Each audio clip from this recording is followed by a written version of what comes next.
My name is Maya Stewart. I'm 35 years old. And the story I'm about to tell you happened last Thanksgiving, the day my family finally stopped pretending we were okay. I fell flat on my back in front of everyone. Food splattered across my blouse. Cold water soaked through my clothes.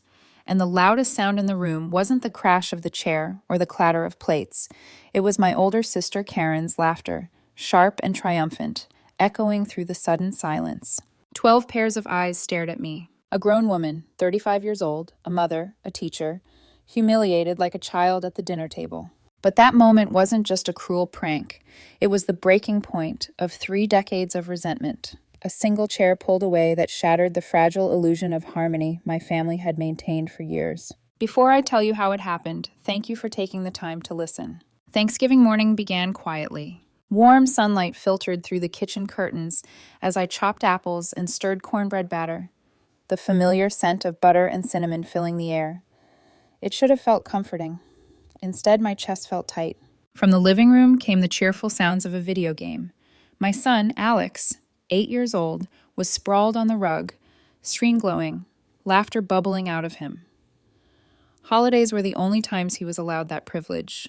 Behind me, a hand rested gently on my shoulder. My boyfriend, Daniel, leaned in close, his voice low and careful. "Hey, try not to let Karen get to you today, okay? You know how she is." I exhaled slowly, setting the knife down. "I try every year," I said. "She just never misses a chance." Karen, my older sister by 3 years, had perfected the art of making me feel small, especially since I chose teaching. $52,000 a year, she liked to remind me, as if compassion, patience, and shaping young lives could be measured on a spreadsheet.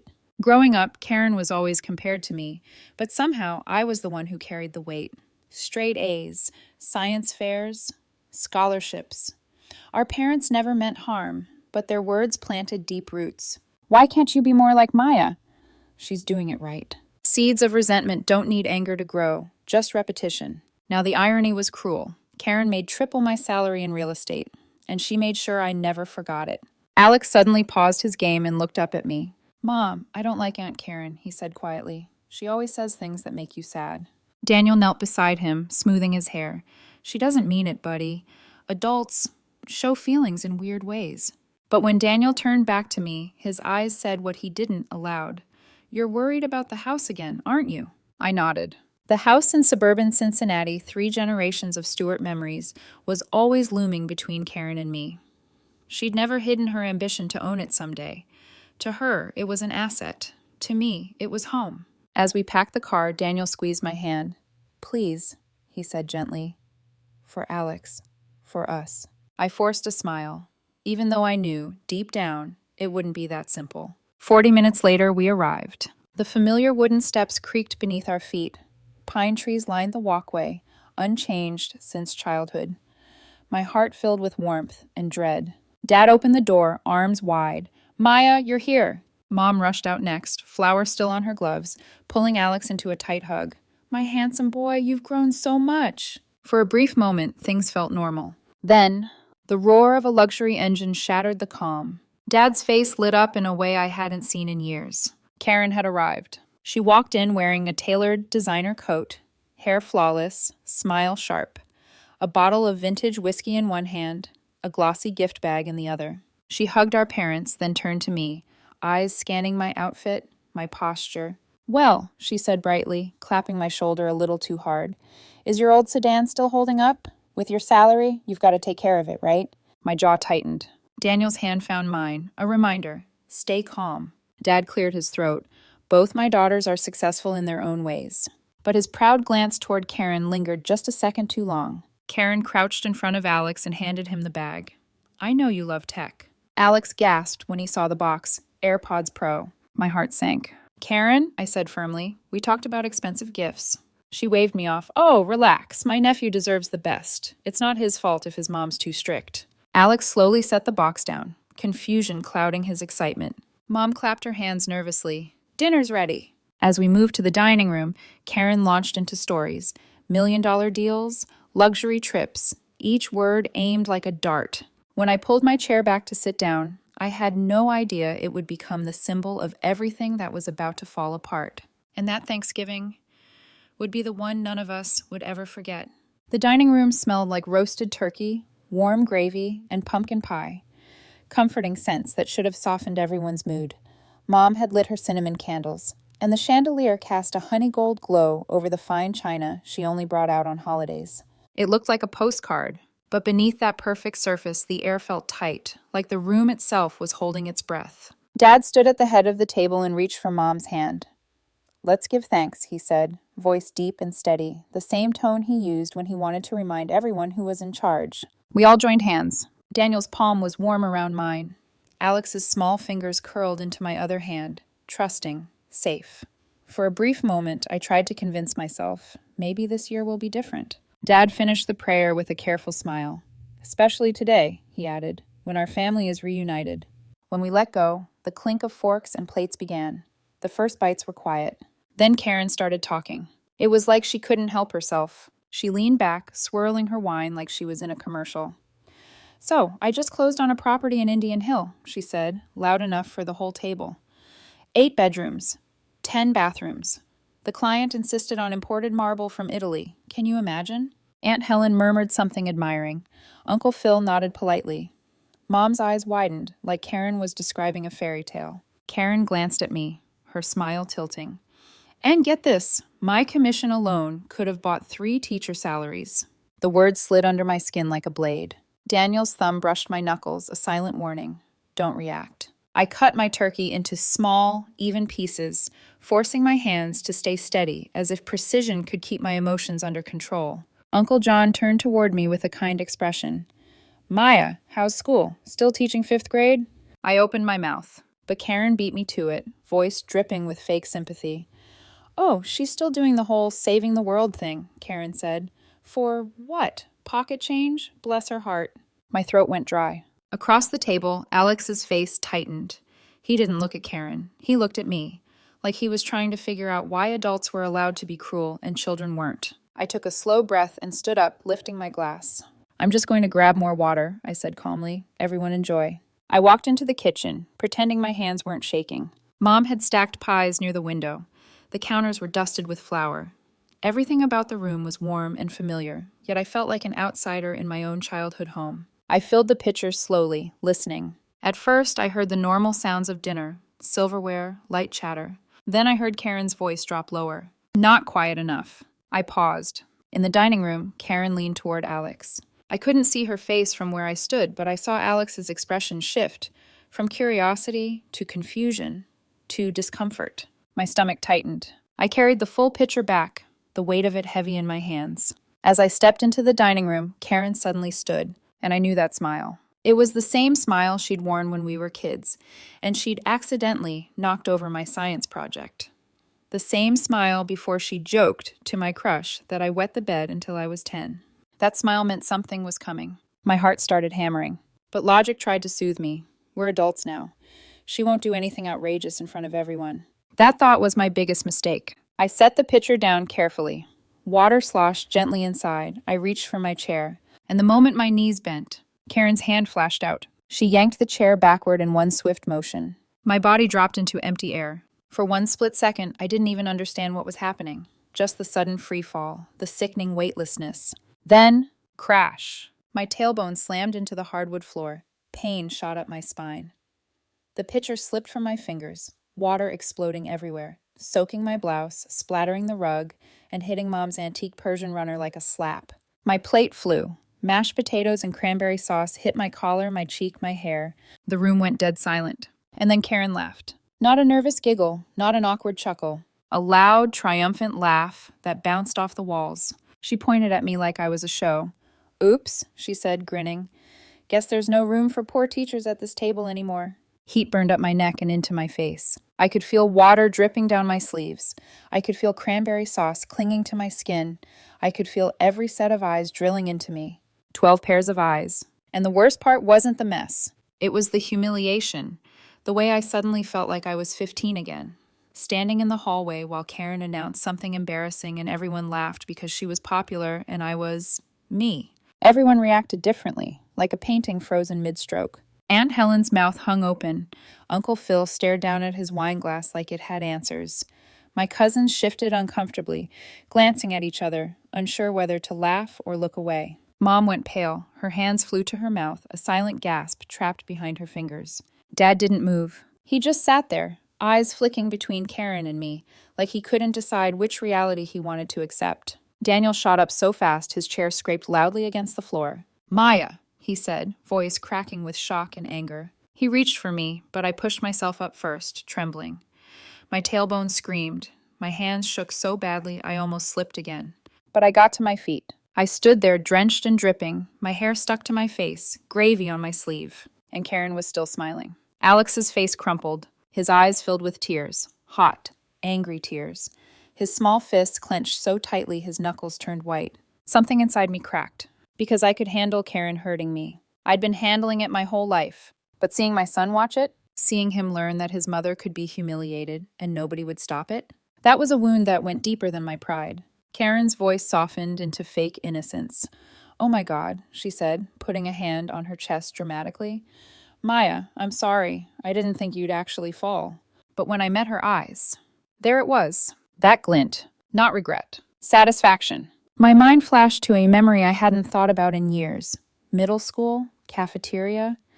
Karen had accidentally spilled chocolate milk all over my new sweater, then apologized with that same sweet voice while her friends laughed behind their hands. Same Karen. Different decade. I opened my mouth to speak, and an angry shout cut through the silence. "Stop! Alex!" My quiet, gentle boy. He launched forward. It happened so fast I couldn't even process it. 1 second he was at the table, the next he was running at Karen like a tiny storm. His fists pounded at her hip and thigh, small, harmless hits, but full of emotion. "You're mean," he screamed. "Mean! You made my mom fall." Karen stumbled backward, stunned. "Whoa, hey," she stammered, hands up. "Calm down, buddy. It was a joke." Alex looked up at her, tears streaming down his face, voice breaking with raw truth. "Not a joke. You hurt my mom." My chest tightened so hard it felt like I couldn't breathe. I stepped forward quickly, crouching to wrap my arms around Alex, pulling him back gently. "Alex," I whispered, forcing my voice to stay calm.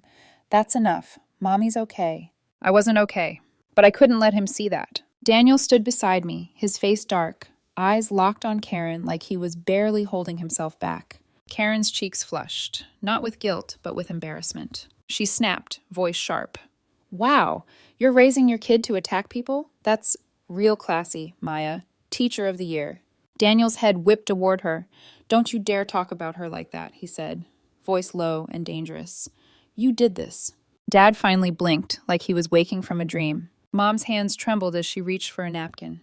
"Karen," she whispered, as if saying her name softly could erase what she'd done.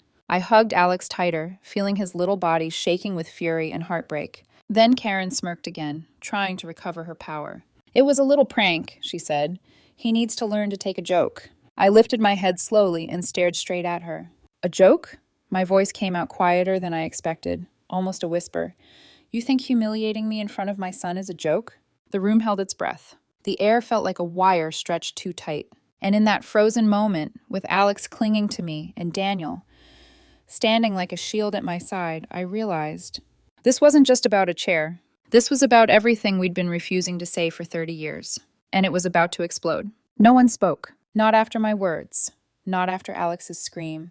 Not after the realization settled in that something sacred had just been broken. Karen tilted her head, lips curling into that familiar smirk, the one she always used when she felt cornered, but refused to back down. "Oh, wow," she said lightly. Saint Maya finally found her voice. Daniel's hand tightened on my shoulder, grounding me. I could feel his restraint, his anger coiled tight beneath his calm exterior. "You don't get to do this," he said evenly. "Not to her, not to a child." Karen scoffed. "Relax. Kids need to toughen up." That was when Alex shifted in my arms. I felt it before I saw it. The sudden stillness, the way his trembling slowed, replaced by something else. "Resolve." "Mom," he said softly. I loosened my grip just enough for him to step forward. "Maya," Mom whispered, but it was too late. Alex walked back to the dining table. Each step was slow, deliberate. His shoulders straightened, his small chin lifted in a way I'd never seen before. Something in the room changed. I wanted to call him back. Every instinct screamed at me to protect him, but there was something in his posture, something firm, that made me stop. He reached into the pocket of his jacket and pulled out the AirPods box. The same gift Karen had flaunted. The same gift that had been meant to remind everyone of her superiority. Alex held it in both hands for a long moment. Then he walked straight up to Karen. The room went completely silent. He placed the box on the table in front of her. "I don't want this anymore," he said. Karen blinked, confused. "What?" Alex looked up at her, his eyes steady, voice clear and unshaking. "You don't love my mom," he said. "So, I don't love you either." It wasn't loud, it wasn't dramatic. It was pure, devastating truth. My breath left me in a rush. Mom let out a quiet sob, turning away, her shoulders shaking. Dad stared at the table like the wood might crack beneath his gaze. Karen froze. For the first time all evening, she didn't have a joke ready. Her eyes flicked from the box, to Alex, to me. Something unreadable crossed her face. Shock, maybe shame, maybe something dangerously close to regret. Then, as always, she covered it. She laughed, force, brittle. "Fine," she said. "I'll save it for a nephew who knows how to take a joke." She picked up the chair, the same one she'd pulled out from under me, and shoved it back into place with a loud scrape. "Looks like there's room again." That was it. I stepped forward. "No," I said quietly. "There isn't." I took Alex's hand. Daniel took my other. "We're leaving." Dad stood abruptly. "Maya," he said sharply, "sit down." It wasn't a request. I looked at the man who'd raised me, who'd taught me to be patient, to be kind, to keep the peace even when it hurt.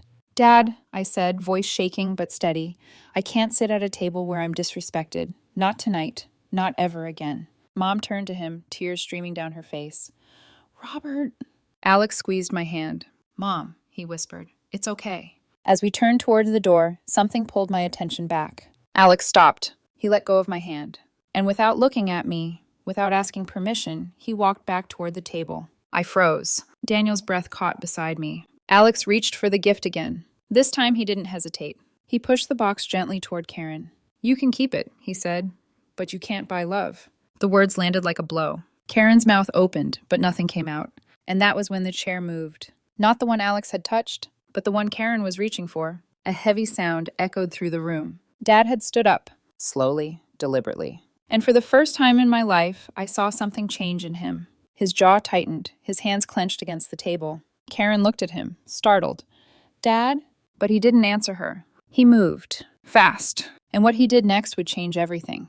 Time slowed. I watched my father, Robert Stewart, the man who had always been calm, controlled, careful, step forward with a kind of speed I didn't know he still had. Karen was halfway into the chair. Dad kicked it, hard. The chair flew backwards, skidding across the hardwood floor with a sharp crack. Karen lost her balance instantly, arms flailing as she fell onto her back with a stunned cry. Gasps exploded around the table. Silverware rattled. Someone screamed softly. Karen lay there, sprawled, hair disheveled, eyes wide with disbelief. Dad stood over her, not angry, disappointed. His voice was low, quiet enough that the room had to lean in to hear him. "You don't deserve to sit at this table either, Karen." The words were simple, but they carried more weight than any shout ever could. Karen pushed herself up slowly, face burning red, not with rage, but with something I'd never seen on her before. Shame. Mom covered her mouth, tears streaming freely now. "Oh, God, Robert!" He straightened and turned toward me. "Maya," he said. I flinched. "Come back." Daniel looked at me, silently asking if I was okay. I wasn't, but I nodded. We returned to the table. Alex clung to my hand, gripping it tightly like he was afraid I might disappear if he let go. Dad placed his hands on my shoulders. I felt their weight, steady, grounding. And when I looked up, I saw something in his eyes I'd waited my whole life to see. Respect. "I was going to divide this house between you and your sister," Dad said slowly, "when your mother and I are gone." Karen sucked in a sharp breath. But Dad wasn't finished. "After tonight," he continued, "I know that would be a mistake." The room went completely still. "This house will go to Maya," I gasped. Daniel's hand tightened around mine. Alex looked up at me in disbelief. Karen stared at Dad like he'd slapped her. "What?" she whispered. Dad met her gaze, unflinching. "This house doesn't belong to the person who sees it as an investment," he said. "It belongs to the one who understands its value, memory, love, and respect." Karen shook her head, voice rising. "You can't be serious." "I am," Dad said. He turned fully toward her now. "You chase money like it will save you," he said quietly. "But money leaves. Status fades. If you lost it all tomorrow, what would you have left?" Karen opened her mouth, closed it. Nothing came out. Dad's voice softened, but not in a comforting way. I'm not cutting you off forever, he said. When you can admit your mistakes, when you learn to respect people, I'll reconsider. Mom stepped closer, placing her hand over his heart, nodding through tears. Karen looked around the table, searching for support. She found none. Finally, without another word, she turned and walked into the living room. She stopped in front of an old framed photo. Two girls, smiling, arms wrapped around each other. Before resentment, before comparison. She stood there for a long time. Then she left. The door closed quietly behind her. The silence afterward felt heavy, but necessary. In the weeks that followed, the house felt emptier. Mom called me almost every day. She won't answer, she whispered. I'm scared she'll do something reckless. I worried too, despite everything. Late at night, I found myself staring at my phone, my finger hovering over Karen's name. Alex changed after that night. He grew quieter. One evening, as I tucked him into bed, he asked softly, Mom, will Aunt Karen hate us forever? I held him close. Sometimes adults need time to learn, I said, even when it hurts. Daniel sat with me on the porch one night, autumn leaves crunching beneath our feet. Family is complicated, he said gently, but you did the right thing. Christmas came. An empty chair waited. Karen didn't come. Then, 2 months later, on a rainy night, when I'd almost accepted that our relationship was over, my phone rang. Karen, I answered. Her voice broke immediately. I'm sorry, she whispered. I've been pretending my whole life, and now I don't know who I am without it. For the first time in 30 years, my sister wasn't hiding, and that call was the beginning of something fragile, something real. 2 weeks after that phone call, I stood in front of my parents' house again.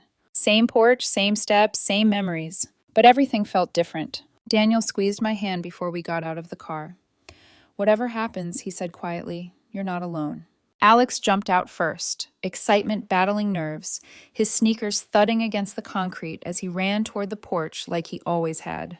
Then I saw the car. Not a luxury SUV, not a polished statement. An old Honda Civic parked slightly crooked near the curb. The driver's door opened. Karen stepped out. No designer coat, no perfect hair, no rehearsed smile. Just a simple sweater, jeans, and eyes that looked tired. We stood there facing each other. For a long moment, neither of us spoke. 30 years of history pressed into the space between us. Every comparison, every insult, every unspoken wound. Finally, Karen held out her hand. Thank you, she said softly, for giving me a chance. I hesitated. Then I took it. Her grip trembled. The front door flew open. Mom burst out, tears streaming down her face, and pulled both of us into a fierce hug like she was afraid we'd disappear if she let go. Oh, my girls, she sobbed. My girls. Dad stood behind her. He didn't say anything at first, just nodded once at Karen. And in that single gesture was forgiveness and expectation. Lunch that day was awkward, but real. Karen insisted on cooking. She fumbled, burned the glaze, spilled spices. No one laughed. Mom guided her patiently. Dad told stories from when we were kids, ones I hadn't heard in years. Stories where Karen and I were just sisters, not rivals. Afterward, I watched through the window as Karen sat with Alex on the old swing in the backyard.